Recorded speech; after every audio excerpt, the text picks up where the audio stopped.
ശ്രദ്ധിക്കാം. മിക്കപ്പോഴും ശക്തമായ കാലവർഷത്തിലൂടെ കടന്നുപോയിക്കൊണ്ടിരിക്കുന്ന കേരളത്തിൽ ജനജീവിതം പലവിധത്തിലുള്ള വെല്ലുവിളികൾ നേരിട്ടുകൊണ്ടിരിക്കുകയാണ്. പ്രളയം മാറിത്തുടങ്ങുമ്പോൾ നമ്മൾ നേരിടേണ്ടി വരുന്ന പല പ്രശ്നങ്ങളിലൊന്നാണ് ഇഴജന്തുക്കളുടെ ആക്രമണം. ശക്തമായ മഴയിലും പ്രളയത്തിലും മാളം നഷ്ടപ്പെട്ട ഇഴജന്തുക്കൾ നമ്മുടെ ഭവനങ്ങളിലും പരിസരങ്ങളിലും അഭയം തേടിയിട്ടുണ്ടാകാം. അതിനാൽ ഇഴജന്തുക്കളുടെ കടിയേൽക്കാതിരിക്കാൻ ശ്രദ്ധിക്കേണ്ടതാണ്. ഇതോടൊപ്പം പാമ്പുകടിയേറ്റാൽ നൽകേണ്ട കൃത്യമായ പ്രഥമ ശുശ്രൂഷയെപ്പറ്റി അറിഞ്ഞിരിക്കേണ്ടതും അത്യാവശ്യമാണ്. കടിയേറ്റാൽ ശരീരത്തിന്റെ മറ്റു ഭാഗങ്ങളിലേക്ക് വിഷം വ്യാപിക്കുന്നത് പരമാവധി തടയുക എന്നതാണ് പ്രഥമ ലക്ഷ്യം. പാമ്പ് കടിയേറ്റെന്ന് മനസ്സിലായാൽ ഒരു കാരണവശാലും പരിഭ്രാന്തരാകുകയോ കടിയേറ്റ വ്യക്തിയെ പേടിപ്പിക്കുകയോ ചെയ്യരുത്. പേടിച്ചാൽ രക്തയോട്ടം കൂടുകയും അതുവഴി ശരീരത്തിൽ വിഷം പെട്ടെന്ന് വ്യാപിക്കാൻ കാരണമാകുകയും ചെയ്യാം. മുറിവേറ്റ ഭാഗം സോപ്പ് വെള്ളം ഉപയോഗിച്ച് നന്നായി കഴുകുക. മുറിവിന് മുകളിലായി കയറോ തുണിയോ മുറുക്കി കെട്ടേണ്ടതില്ല. ഇത് രക്തയോട്ടം തടസ്സപ്പെട്ട് കോശങ്ങൾ നശിക്കുന്നതിന് കാരണമാകും. അഥവാ മുറിവിന് മുകളിൽ തുണി കെട്ടണമെന്നുണ്ടെങ്കിൽ ഒരു വിരൽ ഇടാവുന്ന അയവിൽ മാത്രം കെട്ടുക.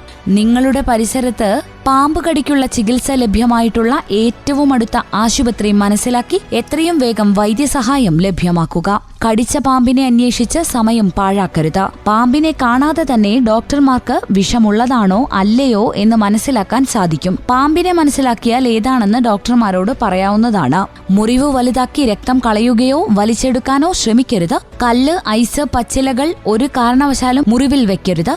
കടിയേറ്റ വ്യക്തിയെ ഒരു കാരണവശാലും നടത്തരുത്. എത്രയും വേഗം വിഷചികിത്സ ലഭ്യമായിട്ടുള്ള ആശുപത്രിയിൽ എത്തിക്കുക. വ്യാജ വൈദ്യന്മാരെ സമീപിക്കരുത്. പൊതുജന താൽപര്യാർത്ഥം വയനാട് ജില്ലാ ദുരന്ത നിവാരണ അതോറിറ്റിക്കു വേണ്ടി കമ്മ്യൂണിറ്റി റേഡിയോ മാറ്റൊലി.